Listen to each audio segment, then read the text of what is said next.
Oh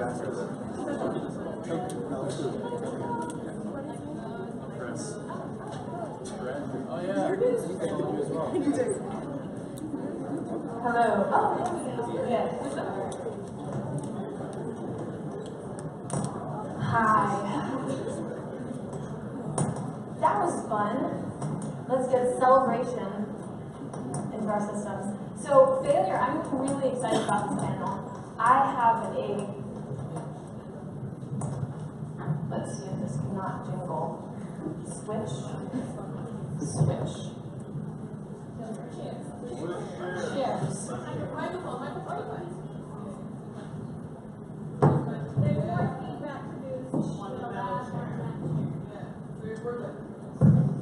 Check. Hello. All right. So I'm really excited about this panel. I have a love affair with failure, and I'm so excited to be leading this discussion on failure and celebrating it. And I want to start out with something a little bit different. We've all been starting out with our story, and in the spirit of failure, I want to actually get vulnerable. And I want to start out with everyone answering the question, what do you not want us to know about you?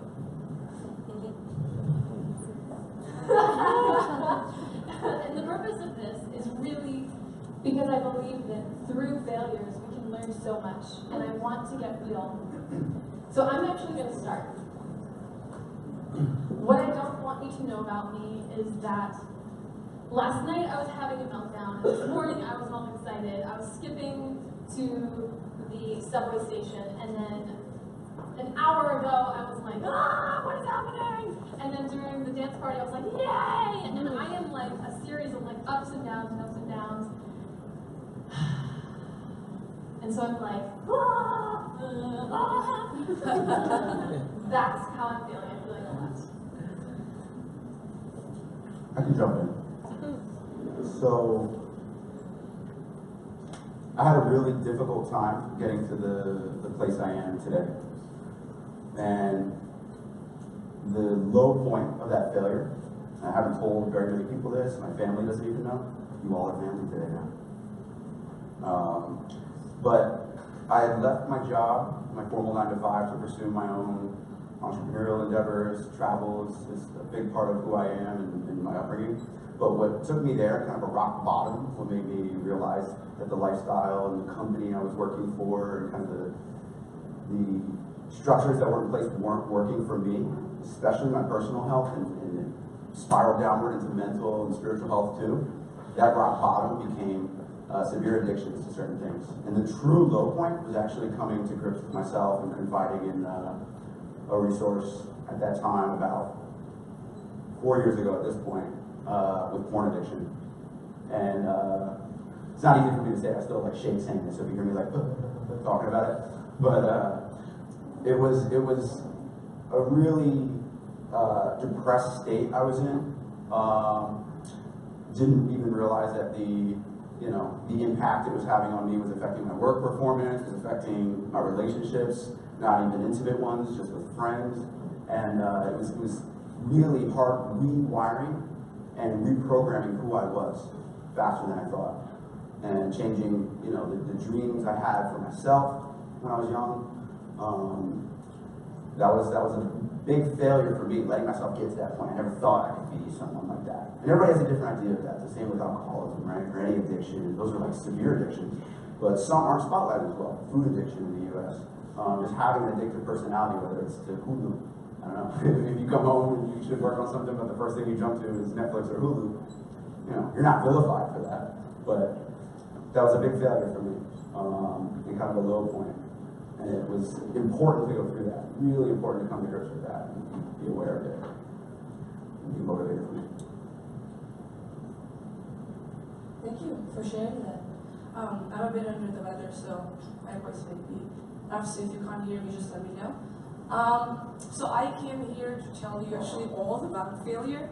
I wasn't going to not share a certain experience, but then there's one thing that I don't tell a lot of people about me, and it's not really failure, but sometimes looking back at things, the way you deal with your family and with the way you are in relationships.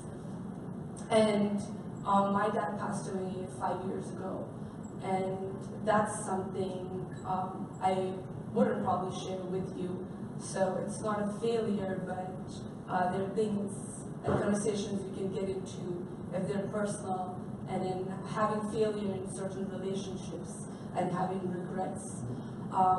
That is probably the hardest thing to talk about. So if you want to talk about vulnerability, there's nothing bigger than death. So yeah. Thank you guys for sharing that as well. I think this is something that a lot of people know about me, because I try to be open about it. I write about it, like I post it on my blog, and sometimes I take it down.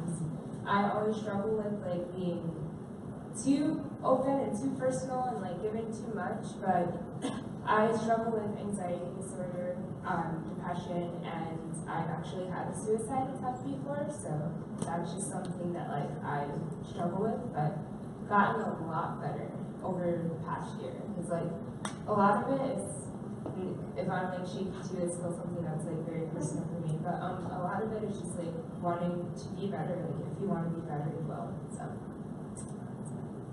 Thank you.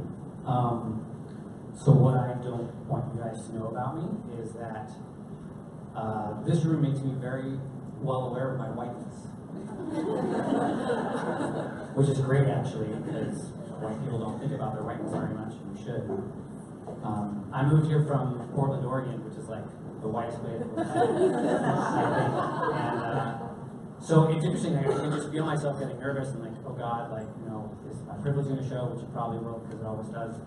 And so I don't want you guys to know that about me, but I'm really glad to be here, and I'm really glad I moved to New York, because one of the reasons I moved here is for diversity, and it's beautiful being in a room like this, so thank you. Hello, my name is Chris. Sorry I'm late, everybody. I held up the summit, or the conference here, but something that I don't usually talk about because I'm a little bit, so many things, actually. I dropped out of my course because I was failing this semester. I just broke up with my girlfriend that I've been in a relationship with for a year last night. I used to suffer from really bad social phobia and social anxiety, to the point where I wouldn't be able to, if I went out of the house like this with my hair a mess, like I would be drowning in like, oh, everybody's gonna judge me and, you know, talk about me. But and then I got over it by putting myself out there and actually learning the art of pickup, which is another thing that I don't usually talk about because people usually cast judgment on that as well. But for 2 years I learned pickup mentality and learned how to talk to women as well as men and people in general. So that's how I get over that, and that is something that I don't usually share. Thank you all. Also, I'm Facebook live streaming this. I don't know if you guys mind. That's loud. Yeah, is that cool? Now my family knows. Thank you all. So do you feel how we're just human up here? If you ever had any tendency to put us on a pedestal, like, we're just like you guys. So I just wanted to make that really clear, and thank you all for sharing such openly vulnerable stories. So now I want to flip it, and what do you want us to know about you? That you all have accomplished amazing things through your failures. What do you want us to know about who you are and what you've done?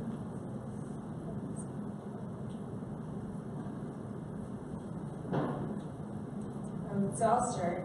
I guess it's like the story that I've been telling a lot of people recently. So I just graduated in December, this past December, so next month will make it a year, and I was applying for I started applying for a full-time job in August, and all my friends were like, Brittany, chill out, that's way too soon, you're fine, school hasn't even started yet. So I started applying, and I got a lot of interviews. I ended up interviewing with PepsiCo, with Kraft, with BlackRock, Dropbox, and they all told me no. And I just kept getting rejection after rejection. I made a list on my phone, and I might still have it. of literally every single company that told me no. And I think that's where I felt, because I didn't believe in myself and I was looking at things in the wrong way. So because of getting all those no's, the second I got a job offer, which was at a startup in California, I settled for it because I was scared. I was like, well, all of these like really great companies are telling me now, like, I'm probably just gonna keep getting more no's. So I settled for a job in San Francisco, California, moved out there in February, and realized that I absolutely hated it. I'd never been before. Like, this is like a whole other conversation, but I personally care a lot about homelessness, and if you think Times Square in New York is bad, like, just don't even go to San Francisco. Like, nothing. It's like people, they have communities of homeless people there. Anyway, moving on, like, I didn't like where I was living. The job was not what I wanted to do. It wasn't what I had gone to school for and like what I envisioned myself doing, and the company was not growing.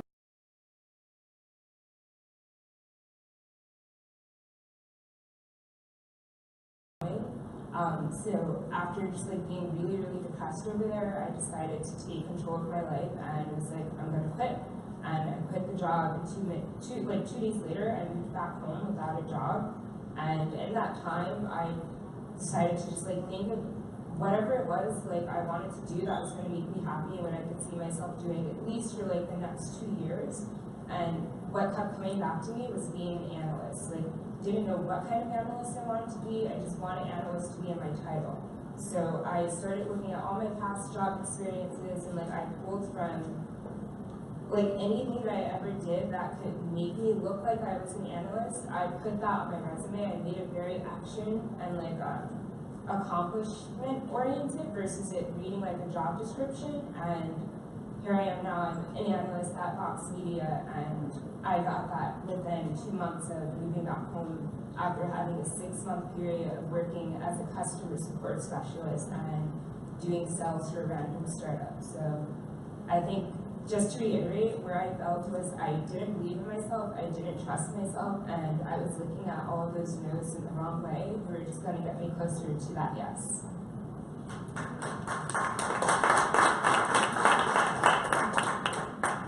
That's awesome. Congratulations. That's a big win. What I'd like you to know, well, I'm Kanwal. I don't know if we like really introduced ourselves, but I'm Kanwal. I'm really happy to be here. Thank you for having me. My background is really, I come from the legal firm background, and I wanted to career transition into something more fun and creative. And so I did this boot camp 2 years ago that kind of changed my life. Since I was 16, I wanted to become a lawyer. And then my dad, of course, like this is in my story, that he passed away, and I felt stuck where I was, but I didn't know how to move forward. So I stayed 3.5 years in the law firm, knowing that I wasn't going to grow. But I didn't know how to find a way out. I was just stuck. And so I started going to events and found this cool boot camp, Startup Institute, did that and had the most amazing experience ever. Learned a lot in marketing, learned a lot in community building, grew my brand by just hustling. Like, honestly, I think they gave me that inspiration, but also I think I completely forgot who I was when I was like a young girl, when I used to like arts and I used to like playing with toys. And so like, I had to go back and connect the dots saying, what is it that I used to like, and what fun and creativity and all of these things meant to me. So long story short, I did the boot camp, and it was time now to apply for jobs and do interviews and actually start accepting offers.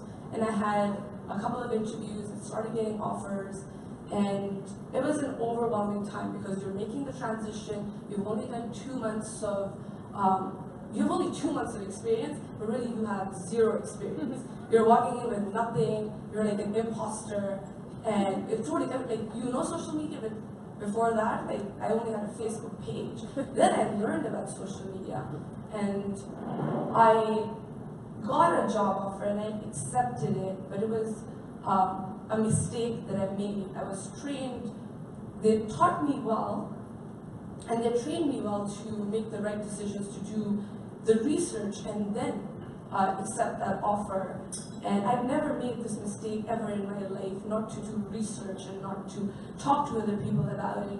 And I didn't even talk to my mentors about it. I accepted this offer, and I only stayed in that job for 2 weeks because I was bruised completely by the leadership and by not having, like I could do it, but I took on that risk. And that risk brought failure. And to this day, I think I always go back to this story because it changed, just like Startup Institute changed my life.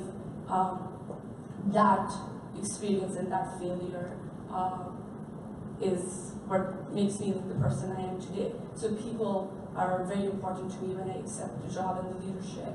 And so it doesn't matter what product you have and how successful you're going to be. I don't give a shit. I want to work with amazing people. I want to work with good people. I want to work with people who are mission driven. And if I know you're going to fail, I've accepted offers with companies where I loved the people, but I knew they were going to fail. I'm a marketer. My younger brother taught me well to look at analytics and to look at the leadership and all of these other things. And I knew, yeah. So now I think I'm making the right decisions, but I'm enjoying failure. Yeah, what I want you guys to know about. Before I was 30 years old, I'd had over 30 jobs. I've had like 2 failed careers, and I became an executive coach by accident. I didn't really need to become an executive coach. I meant to become a personal trainer, and I realized I like talking to people better than working out with them.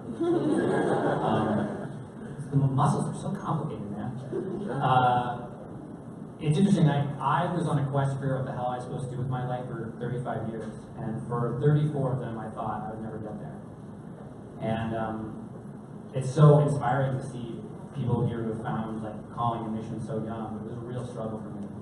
And what's amazing is that what I do now, all the things that I failed at, all the things I struggled at, are the things that help me help the people that I work with, right? Because I've failed so much at so many different things.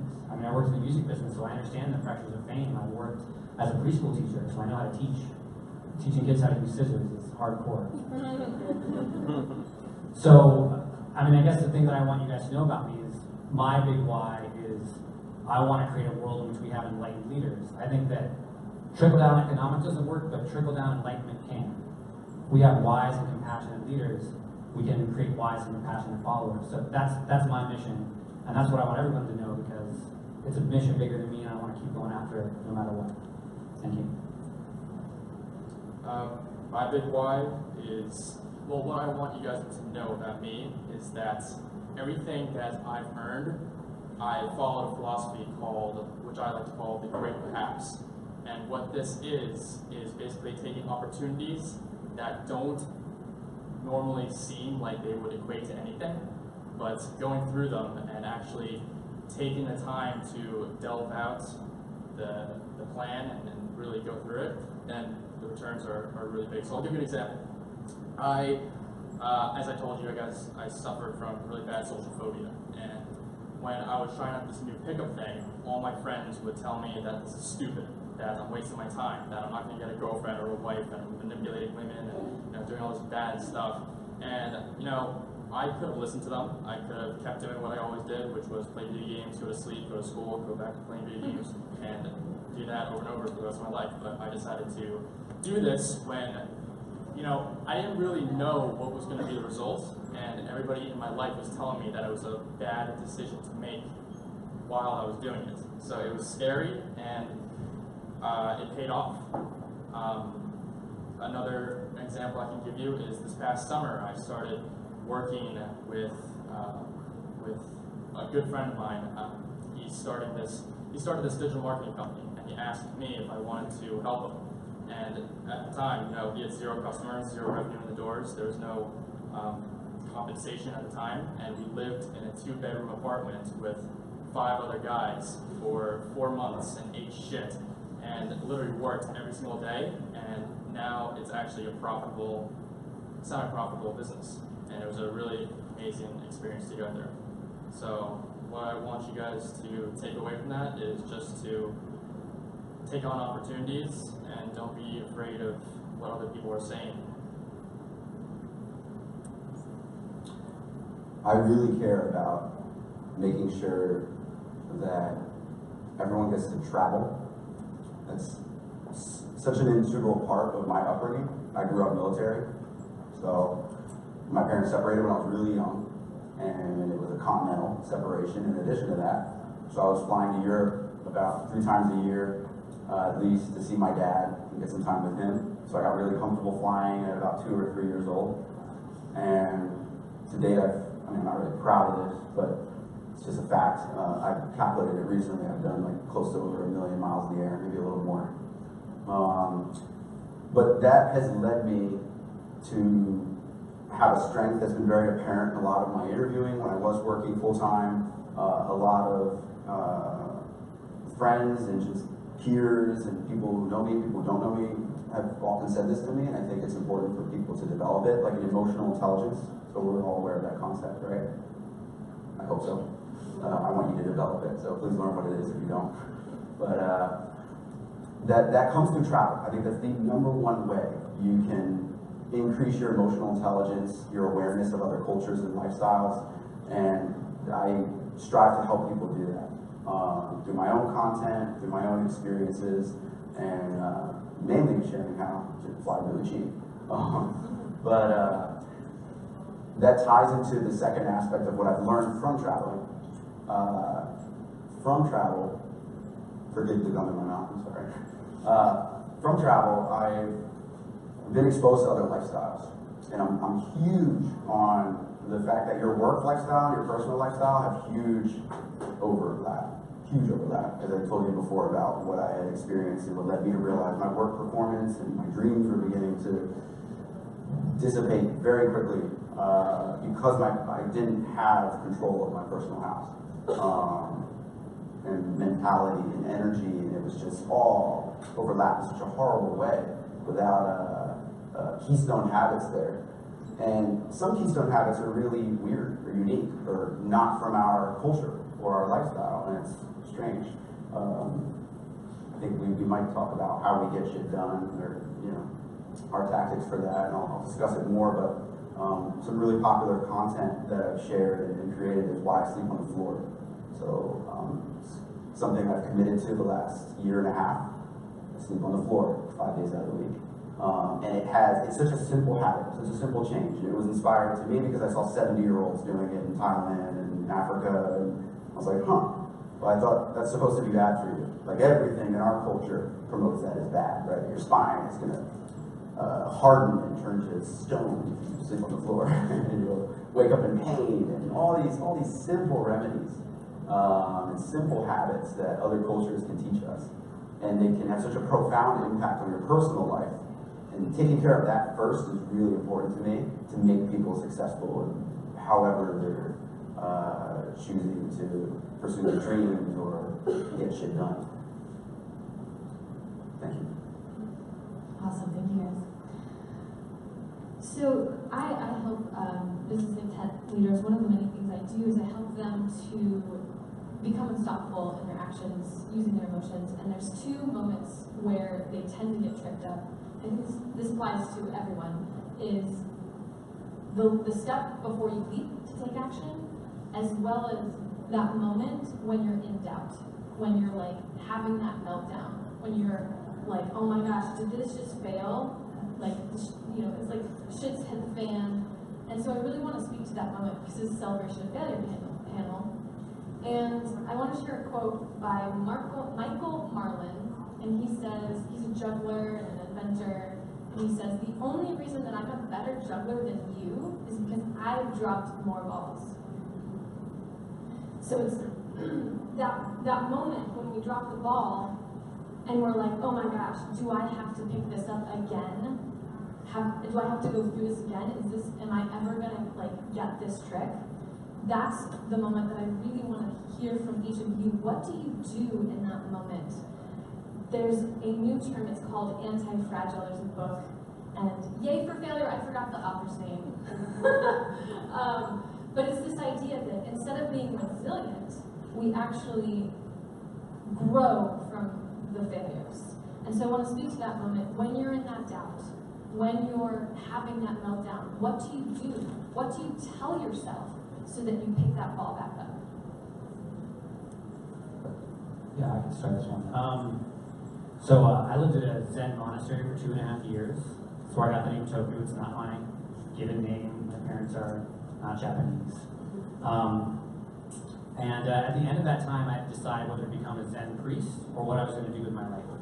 And so I formed this, what's called a Quaker Clearness Committee. And I spent 2 months in deep discussion with this committee deciding about what I was going to do with my life. And we all decided that I was going to be a preschool teacher. Awesome, I'm ready to go. Do you guys know that preschool involves a lot of arts and crafts? You guys aware of that? Yeah. I don't like arts and crafts. Yeah, I don't think they're fun.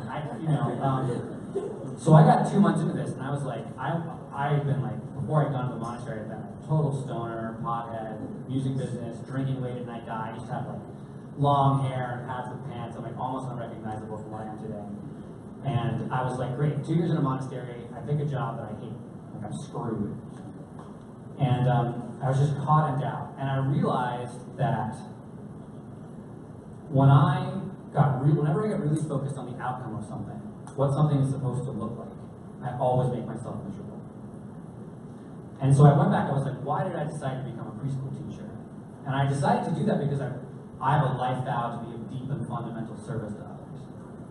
And so I said, cool, that hasn't changed, right? That's still the same. So then I started asking, what could I do to serve others in a really powerful way every day? And at the time, I've been doing triathlons, and my roommate came to me and said, hey, I want to run a half marathon, will you help? And that's how I became a coach.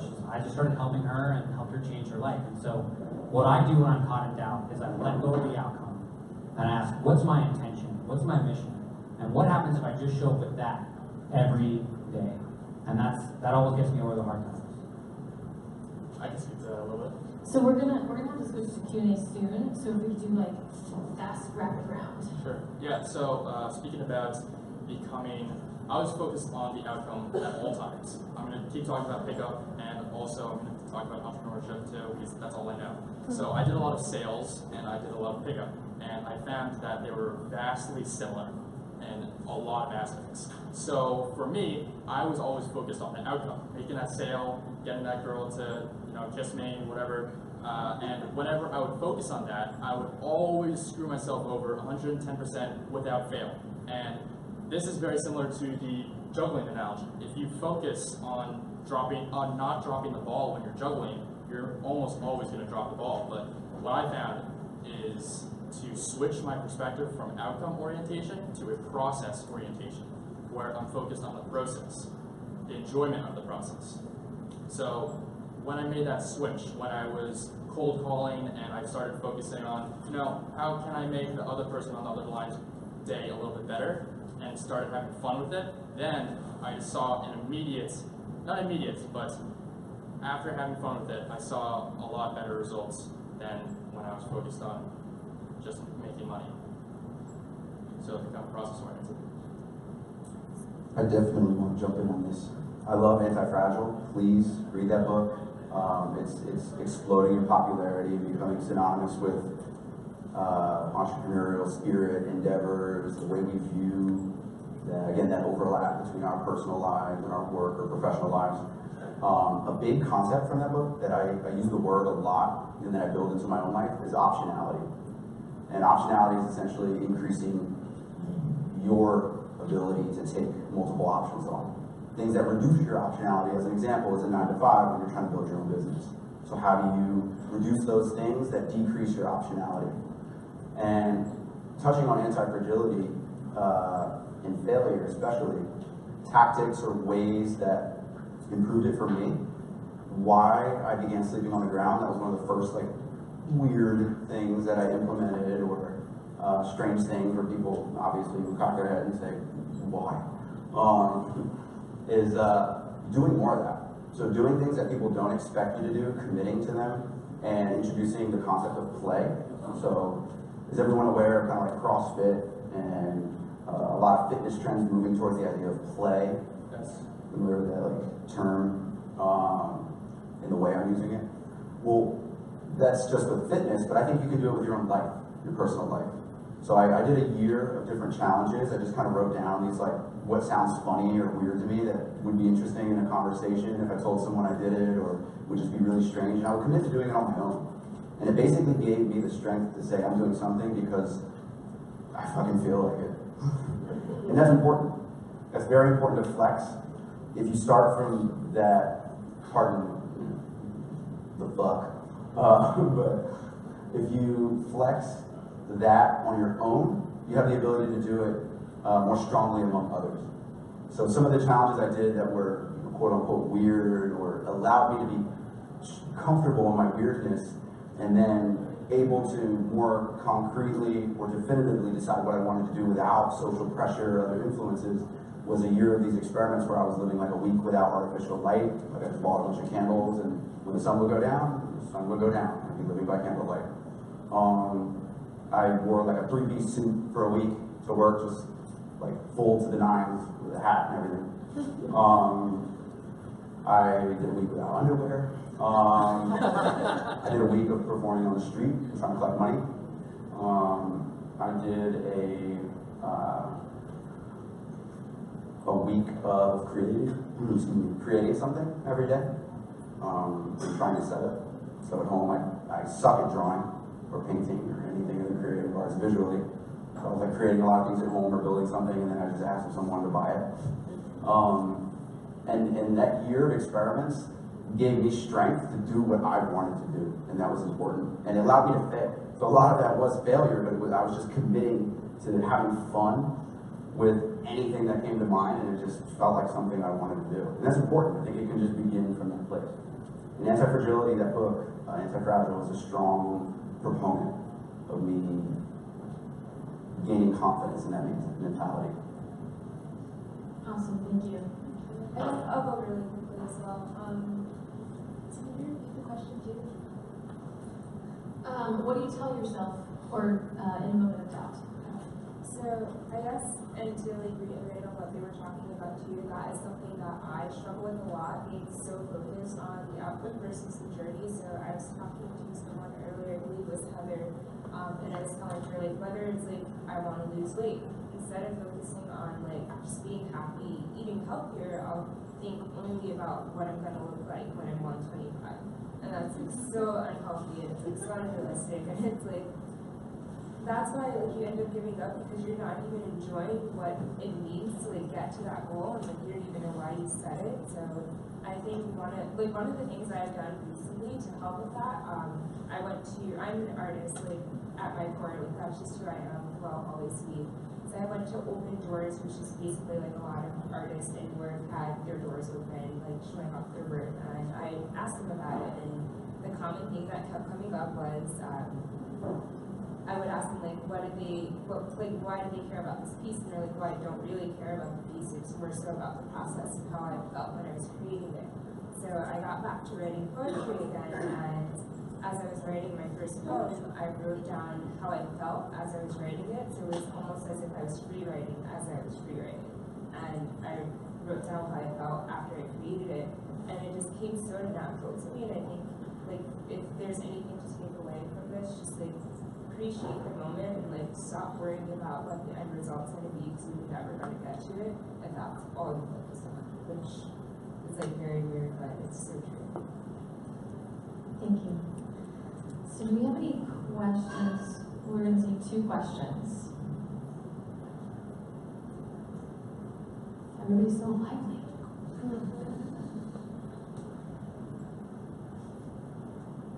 Yes. This is for, I guess, Kean, you mentioned, addiction. I don't know how personal you want to get. Is that something that you use the force of your mind to get over it, or do you get outside help? Do you have to go to rehab? I'm just curious, when you have a feeling like that, what do you do to get out of that run? Accountability and getting help. Whatever that means to you, but I think accountability is important. So that might be structure for some people when it comes to a 9 to 5. I miss that. I really do. There's a lot of failure involved in the 2 years since I left my job because of a lack of structure. And the accountability was me getting that help. It's not something like the percentage of AA or something, people who, what's the word, relapse. It's like 90%, over 90%. So I've accepted it's my personality. It's like something I'm going to deal with every day. But having accountability is the best structure or counter to that, knowing that it holds me back. Just a quick aside, something I want to share with each of you as a resource is stick.com. I think I mentioned earlier, it's one of the best ways I get shit done, is using stick with 2Ks.com. You basically link your credit card and it will charge you for not completing any goal you set. So you pick a referee. So you pick your friend, whoever you want to pick as your referee, and for me as an example, I was really bad at writing. I tend to do better with video, audiovisual content, but I could not sit for my life and write. And it got me my first viral article using this tactic, because I was actually forced to sit and commit and write because I had a ref and a $200 charge waiting for me every single week I didn't publish something. And that was going on for 3 months. So I lost 1 week and lost $200. So having skin in the game and real accountability is crucial. I want to speak to that too. I think it really just depends on how badly you want to get over it. So like I mentioned earlier that I struggle with depression, but like that doesn't have to become your life. Like his addiction doesn't have to become your life. If you really want to get over it, if you want to feel better, then you have to like take those tiny steps every day to do that. So like something that I've done recently was I finally, like I swear this is for good, I deleted my Facebook and my Snapchat, and I would recommend, there's this TED Talk about it, this web developer who's never been on social media, and he just talks about how successful he has been because of that, and like how there are literally psychological effects to being on social media, and like Facebook hires the same people that casinos hire to make it an addictive platform. So it's like, it's not healthy. So if you want to have less distractions, if you want to be healthier, just take the steps to do it. That's it. One more question. So, what have you guys gotten from being vulnerable? Like, what kind of actual benefits have you gotten? Because I think it's really hard. I mean, and just like you guys sitting there and telling us these major things that have happened in your lives, it's really powerful. And I just want to hear like what has come about because you guys have been vulnerable. Just quickly repeat the question. So, what are the benefits of having been so vulnerable? I'll go quickly.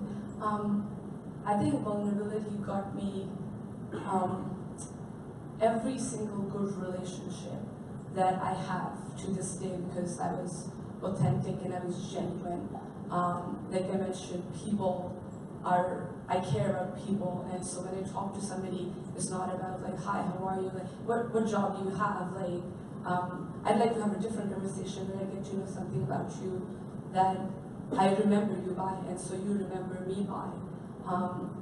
So I think vulnerability has gotten me every single job to this day, because I put myself out there and I was vulnerable and I asked for help and I asked for advice, and they saw that. And if my mentors, or like these were people who are not even my mentors, they saw the tears in my eyes, or they saw the hard work, they saw that potential that I couldn't see.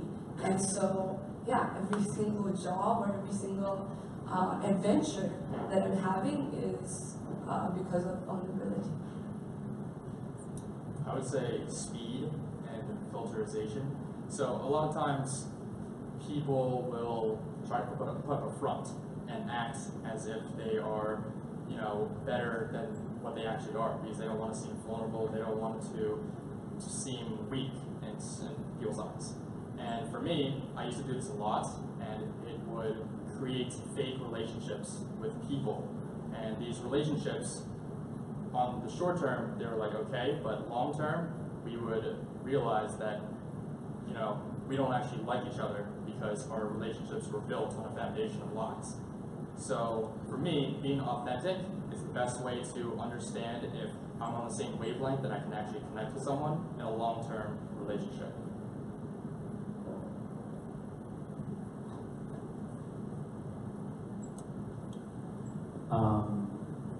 Yeah, I want to echo that. I guess the one thing I see a lot with the clients that I work with is that, so what successful people don't tell you is that it is extremely lonely to be successful. Because what happens is you build this image of yourself, this nest of success, and then you have to protect it.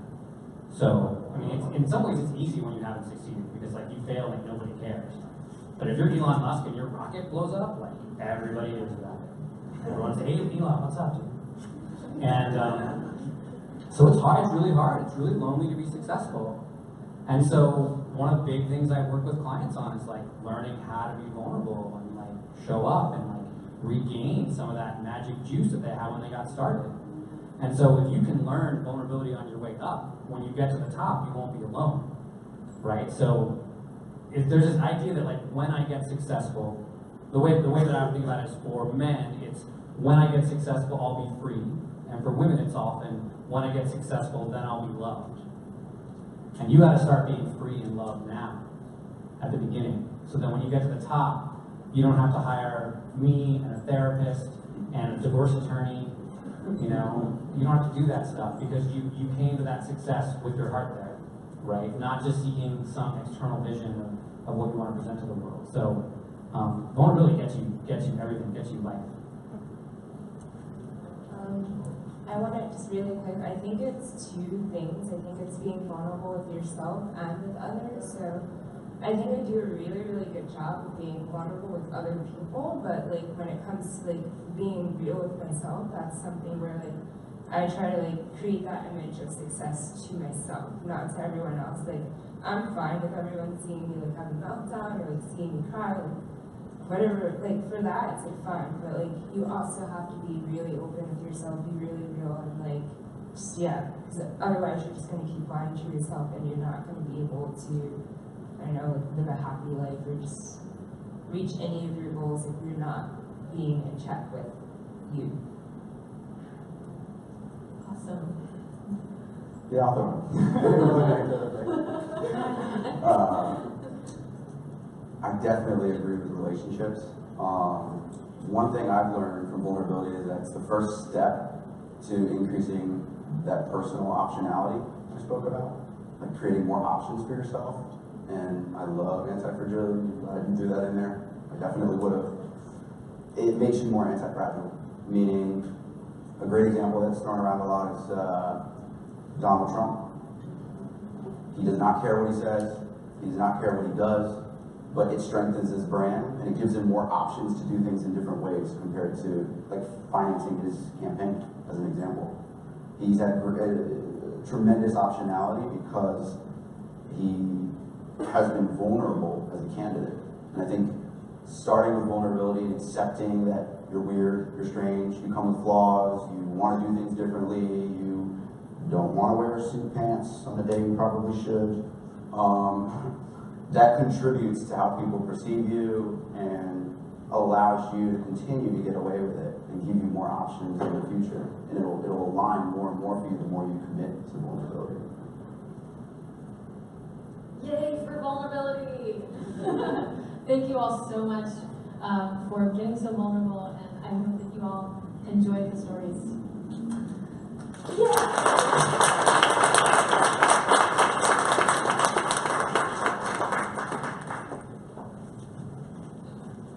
Thank you guys so much.